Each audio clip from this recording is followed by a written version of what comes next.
আপনারা জানেন আমাদের প্রাণপ্রিয় নেত্রী বিএনপি চেয়ারপারসন সাবেক তিনবারের প্রধানমন্ত্রী দেশনেত্রী বেগম খালেদা জিয়া গুরুতর অসুস্থ। উনি রাজধানীর আবার কেয়ার হাসপাতালে উনি সিসিউতে ছিলেন, এখন সিসিউ থেকে আইসিউতে ছিলেন, আইসিইউ থেকে এখন সিসিউতে আনা হয়েছে। আমরা জেলা বিএনপি উদ্যোগে, জেলা বিএনপি এবং অঙ্গ সহযোগী সংগঠনের উদ্যোগে আজকে কোরআন খতম এবং দোয়া মাহফিল অনুষ্ঠিত হয়েছে। আজকে শুধু কিশোরগঞ্জ নয়, সারা দেশে ওনার সুস্থতার জন্য দোয়া অনুষ্ঠিত হচ্ছে। আমরা আশা করি উনি সুস্থ হয়ে আবার এই দেশের নেতৃত্ব দেওয়ার জন্য, দেশের মানুষের নেতৃত্ব দেওয়ার জন্য, দেশের মানুষের মুক্তির জন্য উনি আবার আমাদের মাঝে ফিরে আসবেন এবং এই দেশের দায়িত্বভার গ্রহণ করবেন।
সকলেই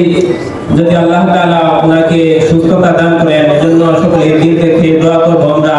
যেন সুস্থতার সাথে আবারও আমাদের মাঝে ফিরে আনতে পারেন। আল্লাহ তাআলা আমাদের দেশের তিনবারের প্রধানমন্ত্রী মাওলা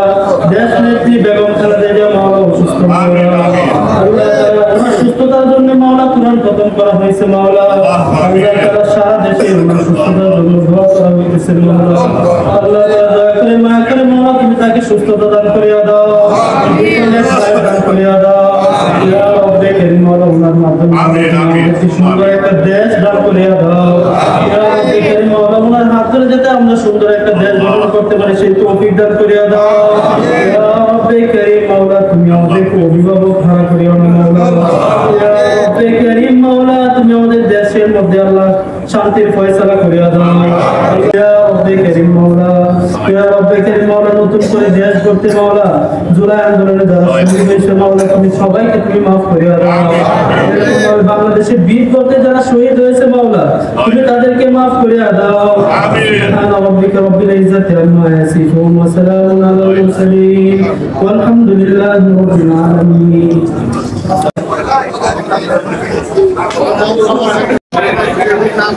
এই